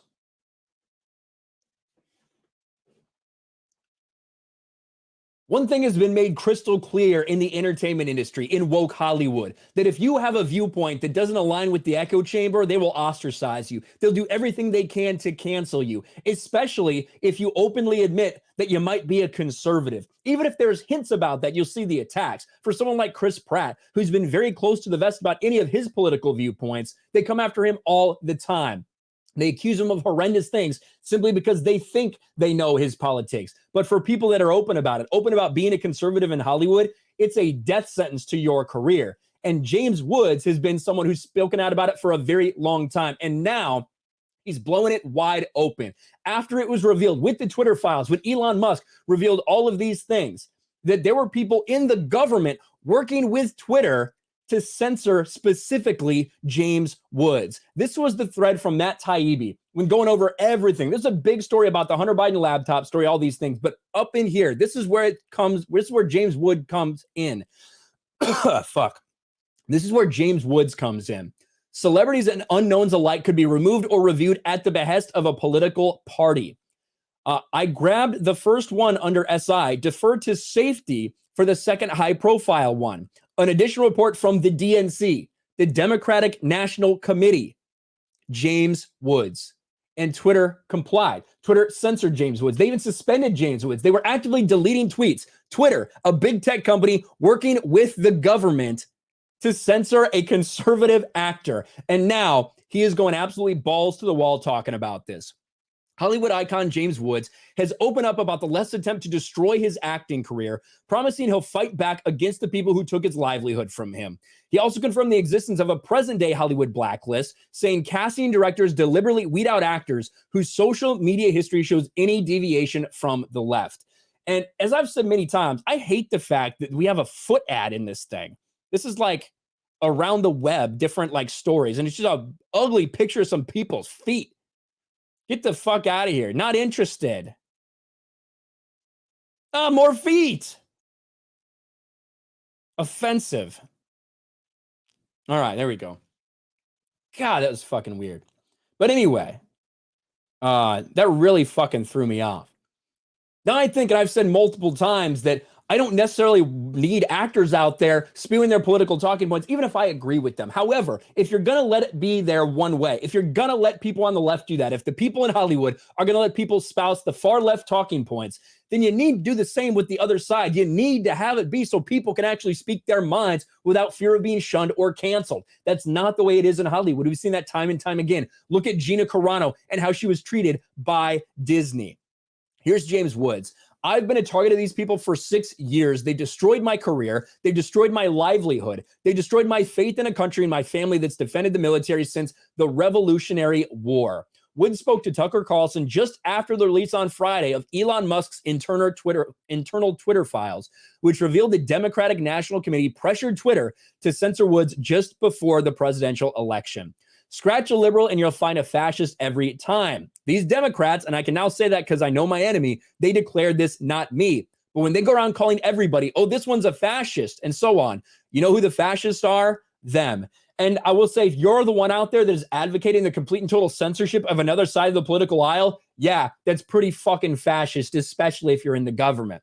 During the interview, the actor spoke out about his once A-list career, which includes 2 Academy Award nominations, 2 Emmy Awards, a Golden Globe. He has starred in a slew of memorable movies, but now he says, I'm hardly recognizable anymore because my career has been destroyed by these very people, Woods told Carlson. He says he's happy to stand up for others, but acknowledge being outspoken has taken a toll. It's a big price to pay. It's not a lot of fun. I loved my career for 50 years. I was happy to be award-winning, honored, and appreciated actor. And I missed my career, and these people took it from me. And they'll pay a price later in my life. But I have to say, I'm not going to take it sitting down. And I think these people are vermin for doing it to other people. Now, he said that there's a blacklist. He's saying it right up, straight up, outright. And I've heard that before, too, from multiple people. There's a Hollywood blacklist out there for conservative actors without a shadow of a doubt. Let's not talk about me for a moment. Let's talk about simple individuals who put out a tweet and now their lives are destroyed. Did you know casting directors literally in my business go online and check every actor who comes in for a part and see who they're following? If an actor or actress is following me, they will blacklist them. And he also encouraged other people to come forward. And that's really what has to happen. More people, because people like Matthew Marsden out there, very open about what he thinks. Not all actors are like this. He knows that not everybody are the insane freaks that only align with the echo chamber and nothing else. There's a lot more normal people out there than we probably think, but they're scared because they don't want to be canceled like James Woods. Well, now James Woods is going to be suing the DNC for actually actively working with Twitter to try to censor him. We'll see how that goes. One thing is for sure, these Twitter files, the fact that this stuff is coming out, that it's exposing to everybody just what big tech and what the government are trying to do to silence people, combined with the fact that everybody in Hollywood is scared to speak up, maybe this will put something in the minds of a lot of other people and inspire them to stand up and say, you know what? This is too much. I need to speak up. I need to say something. Because without a shadow of a doubt, there are people out there that will support people like this. They will support this parallel economy, other movies. If people want to take risks and do things outside of Hollywood, people are more excited right now than ever to support something like that. And maybe a lot of good can come from the bad, from them blacklisting these people. Maybe they can come together. They can start something else, bring an alternative to the woke Hollywood entertainment. And for sure, James Woods might be a big part of that going forward. And he is slamming all of the people who have tried to destroy him year after year. James Woods. Get the fuck out of there. Always double speed. Oh, that's, yeah, on Rumble said always double speed. I always listen to stuff in double speed. I don't want you guys to listen in double speed, though.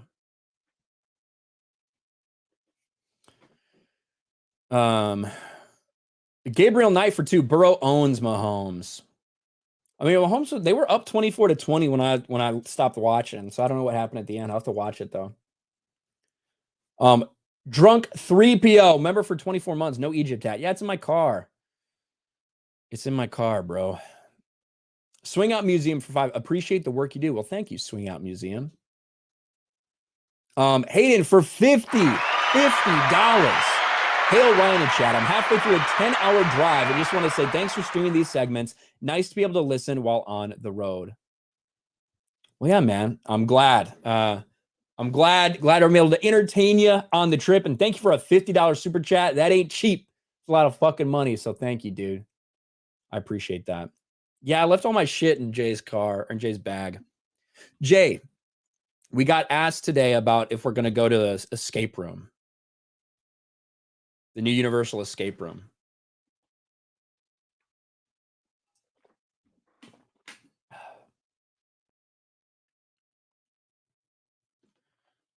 Back to the grind, chat. I'll be listening. Well, thank you, Angie. Thanks for hanging out. Let's see. Aussie Gamer, eyebrows ads next. Yeah, I guess we'll see. Thank you, Hayden, for the $50. Let me refresh over here. Looks like we're good over in locals. Have I played Callisto Protocol? No, I haven't. I'm not really. I still have to. I haven't even started playing Pokemon yet. I bought it when the day it came out, and like, I don't know, I just haven't yet. Travis Kelce fumbled and bro, and so is Kelce. A Kelce fumble that caused it, huh? I've heard some people really don't like the Callisto Protocol. I need to play Ragnarok and I need to play Pokemon. Those are my two things. Those are my two things that I really need to do. Is that SC Medic? What's up, man? For $2. Wonder why Ryan's browser keeps bringing up foot pics. Guess we know what he's been Googling. Like, if that were an ad, then I would it would definitely be suspect. That's one of those things that is like it's trying to promote other stories from around the internet to get you to click and go on it, if you know what I mean.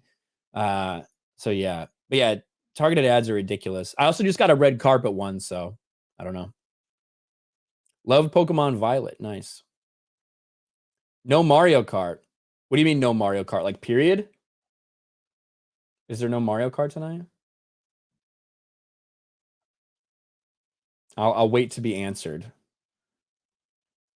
Not that I mean, I thought there was Mario Kart tonight. There should be anyway. Was I looking up shoes? Not really. There is Mario Kart tonight. There will be Mario Kart tonight on the Geeks and Gamers channel. But yeah. Let's see here. Where do I want to go?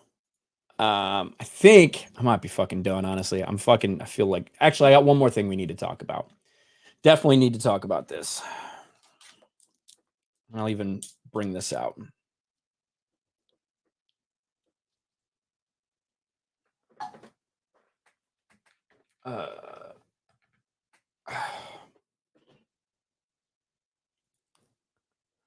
Bring this up. All right, thank you. Sophie for 15. After years, I finally bought a PC and started playing Fallen Order. I'm such a noob. I died on the first jump. Last game I played was PS2 DMC3. Never got past Virgil. Any advice on how to game? You just got to practice it. That's all. Maybe lower the difficulty a little bit to get the hang of it and raise it back up to normal. I don't know. Maybe. Nick, what's up, Nick? Echo Base Network. The first 30 minutes of Ragnarok is great. So are you and Jeremy, the Alabama's going to play in the college football playoffs, especially about one loss in overtime in their conference champion? Well, they're not. They are not going to play in the college football championship. TCU and Ohio State are. That was official today. It's going to be Georgia versus Ohio State and Michigan versus TCU. So there you go. What I think about Elon's Q&A, I think that I think that a lot of the fucking people in there that were asking the questions are kind of retarded. That's what I think. And that a lot of the questions got asked were fucking pointless and not what people are fucking interested in right now. And I think it was a big missed opportunity. But what are you going to do? At least we got to get a little bit out of him, which is cool.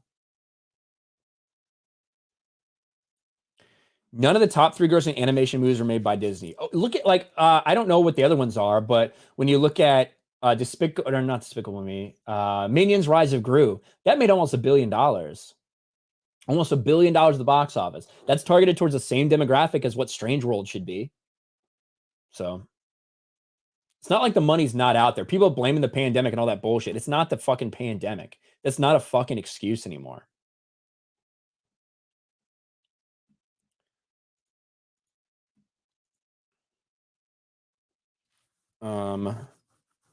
All right, let's pull this up.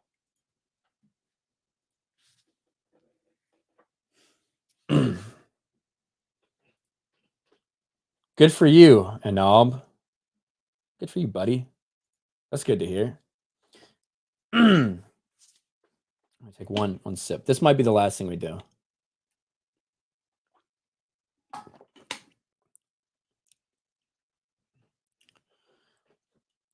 Surprised you haven't touched up on Kanye. I mean, I've talked about him on my political channel a little bit. Luca Velli in the stream that we did the other day. I talked about it. I'm trying to get most of that stuff focused towards that on the political side because it's kind of where it belongs at this point, quite frankly. But yeah, so if you want to hear my thoughts, you can probably go check that stuff out. Imagine if Hollywood hired actual range safeties. Yeah, that'd be interesting, right? I don't think so. All right, let's talk about this.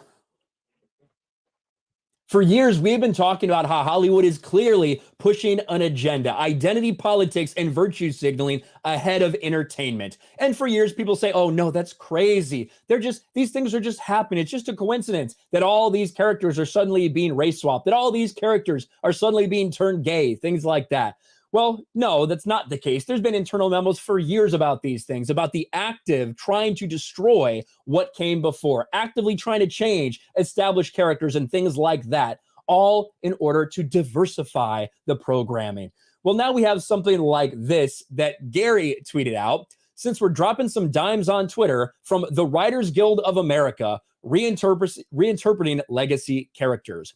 This is from the Writers Guild of America. This is a meeting, a little panel that they did to talk about something very interesting, something that we have been talking about for a very long time, and people don't want to admit that it's happening. People don't want to admit that there's an active agenda out there to change things, to change stories, to change these characters. It doesn't just happen by accident. It happens very fucking intentionally.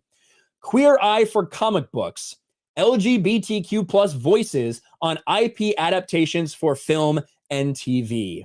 About this event, this panel will bring together LGBTQ plus writers and film TV executives to discuss the process of adapting comic book IP for film and television with a focus on breathing life into queer characters, either those already queer on the page or reinterpreting legacy characters in a new queer light. Or reinterpreting legacy characters in a new queer light. I mean, come the fuck on, man. Come the fuck on. This is exactly what we've been saying is happening. And this is something that Gary got handed from somebody from the Writers Guild who didn't want to be put on record, who just wanted to make sure that he knew, where they actually printed this out to make sure that people had no way to fucking track it because they don't want to be ostracized. They don't want to be canceled for calling this stuff out. And in fact, this panel was even recorded a little bit, guys. Queer Eyes for comic books, LGBTQ plus voices on IP adaptations for film and TV. Ratio to hell of the people that actually watched it, 64. 60, let's make it 65. 65 dislikes and only 6 likes. And I mean, let's just look at the thumbnail. I mean, you can pretty much see what it's going to be anyway, right? You could pretty much tell probably what it's going to be anyway, but let's listen just to the intro. It's a 2-hour panel. We can't listen to the entire thing. We simply cannot. But we can watch the first little bit. Now, this is from the Writers Guild of America, mind you. The Writers Guild of America putting this together. Come on. We're so excited to have such an incredible group of creators and executives and all LGBTQ plus voices here to talk about comic books and comic book adaptations. I really want to thank our... Let's hear somebody else talk. Sorry. Hi. I'm so happy to be here. It's so nice to be here and see everyone. Telling adventures of Sabrina and the CW's Katie Keene. All 3 dramas are based on characters from Archie Comics, where Roberto serves as Chief Creative Officer. Welcome, Roberto. Look at the claps. Sorry. Hi. I'm so happy. Did you see the little claps? They're even clapping gay. Holy shit. Hi. It's so nice to be here and see everyone. Thank you. Yeah, it's great to have you, man. I can't listen to 2 hours of this, obviously. But this is exactly what we've been talking about. This stuff is intentional. They're intentionally trying to erase legacy characters and replace them. And whether we're talking about race swapping, whether we're talking about gender swaps, whether we're talking about sexuality swaps, this is happening all of the time in the entertainment industry. They're actually having meetings and telling each other how to do it, offering advice to people, how to take legacy characters and turn them gay, turn them black, whatever it may be. Because that's what they care about. They care about diversity and pushing a woke message instead of actually entertaining people. We know this is happening at Disney. We know for a fact it's happening at Disney. Remember all the things that came out about that? Leaked Disney Zoom meetings exposes companies' efforts to make LGBTQ issues a focus in films and theme parks. Here's Christopher Rufo, got all these leaked Zoom calls from all of this stuff, making sure they're creating gender non-conforming characters, canonical trans characters, and canonical bisexual characters. Man, it seems like we're getting a lot of that stuff coming out in Strange World, doesn't it? Weird how that works. Do you remember this woman? It's like, I love Disney's content. I grew up watching, all of the classics. They have been a huge, informative part of my life. But at the same time, I worked at small studios most of my career, and I'd heard, you hear whispers. I'd heard things like, oh, they won't let you show this at a Disney show. And I'm like, okay. So I was a little sus when I started. But then my experience was bafflingly the opposite of what I had heard on my little pocket of Proud Family Disney TVA. The showrunners were super welcoming. Meredith Roberts and our leadership over there has been so welcoming to my not at all secret gay agenda. And so I feel my not at all secret gay agenda. And it just got worse and worse. We heard that they knew who was susceptible to these, that they targeted towards a younger generation specifically because they knew they were susceptible to it. And what else we have to do to show that this is active? This is actively, they're trying to do this. It's intentional. It's not a conspiracy theory. It's happening across the board. They have diversity standards for movies and shows to get awards now, specifically for this reason. And all the while, what do we see in Hollywood? Failures, streaming businesses that are losing billions and billions of dollars every single quarter, a box office that is hitting its lowest marks ever, the worst Thanksgiving weekend in history. And that's coming off the worst September that they've had in 25 years, not even factoring in inflation. Woke Hollywood is dying right now. And it's because of things like this, because they're focusing so much on these superficial things that they want to force identity politics into everything they possibly can. This is why people are walking away from Hollywood. They're walking away from the box office. They're walking away from comic books. They're walking away from streaming services because of shit like this. And until the entertainment industry wakes up and realizes that they need to push these activists out or else they're not going to have an industry left, they are not going to learn. They're not going to get any better. This is not going to be fixed until people acknowledge that this is a big part of the problem.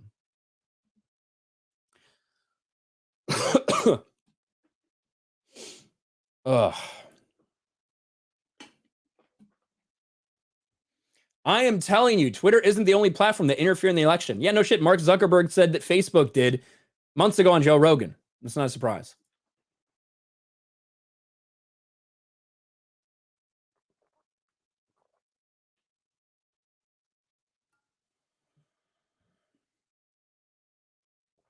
Ugh. God dang. Everybody gay. Peter Griffin. All right, guys. Let me check and see what we got here. Queen Clarity for 2. The girl in the middle top stole your haircut. I know. These fucking... I tell you what, these lesbians, they want to look so manly that they steal my haircut. What can I say? That's just how it works.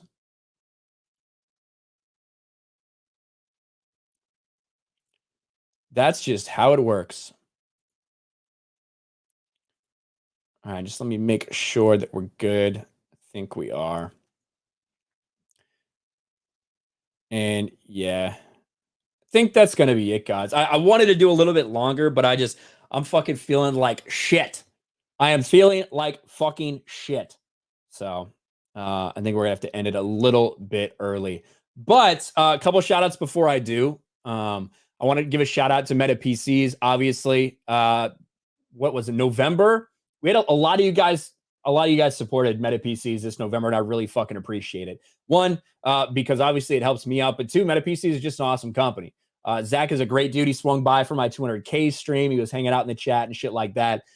This is a company who isn't going to cancel people for their fucking beliefs. They support what we're doing and what we're talking about. So I appreciate the hell out of them, and they make really fucking good PCs. So 1000%. If you're interested in a new gaming PC or whether you want to edit or whatever you want, you can get a pre-built or you can get a custom from there. And then also go check out the merch store if you haven't already. It's over on rkoutpost.com. You can go check it out. And we got a wide variety of things. And look, the models are even very diverse. So please go check out rkoutpost.com and go to the shop. Go to the store. Golden Nugget. I think you missed my soup. Let me check. Golden Nugget. Was it a long time ago? I don't see anything, Golden Nugget. I don't have anything from you today, buddy. I'm looking through the entire thing right now. And I've scrolled through it twice now. Maybe it didn't send or didn't go through or something, bud. I'm not sure. I'm not sure. But we do have the what is it called? Let's see. We do have the Mario Kart stream coming up in about 30 minutes. That's over on Geeks and Gamers. So please go check that out. I don't know if I can redirect you guys there, but it's like 30 minutes till it's starting anyway. But we've got that. Swing Out Museum for 10. I'm a black boomer. I was fond of original character. Why race swap? Why take the easy route by adapting past characters? Why not create diverse characters from scratch? Disney is lazy. They are 100% very lazy. For sure. Oh, I should have talked. I wanted to fucking talk about Willow too. I'll fucking talk about it another day. Delta Productions. I've had a couple of people ask me, big fan of the channel. What's your opinion on Kanye? I mean, I think he gave some valid points, went off the rails on Alex Jones. Yeah, I think that anybody should be able to speak their mind about whatever. I don't give a fuck. I think anybody should be able to say whatever they want. It's a problem when you start censoring people because when you start censoring people, all it does is if that thing is right, you're deleting it. You're deleting them. You're not allowing them to speak. You're hiding it. And if that thing is not right, if that thing is fake, if that thing is wrong, then all you're going to do by banning somebody is make people think that they had a point. You know, if you're why are you so scared of something that's not true? You know, that's going to be people's reaction. So I think anybody should be able to say whatever the fuck they want personally, complete free speech. That's what I advocate for. I think Kanye is being manipulated by people. That's what I think is going on with Kanye right now. I think he's got a Spark Notes version of some people that aren't his like political platforms, and he's just taking it and running it. And yeah, it was definitely off the fucking rails for sure. But I thought it was entertaining as fuck. It was a beautiful disaster on Alex Jones for sure. All right. But yeah, in terms of should he be allowed to say it? Yeah, 100%. I think all speech should be allowed. With the exception of like if you're actually trying to convince people to hurt some people or some group of people, actually actively hurt them. I don't think that should be I think that we should stop that because that's illegal. You're not allowed to do that. It's actually illegal speech. But in terms of legal speech, including what people factor as hate speech, yeah, 100%. So all right, guys. I am going to end the stream. I'm really fucking tired. I'm sorry. I wish I could go longer, but that's going to be it. Thank you guys for hanging out with me. I will talk to you next week. Peace.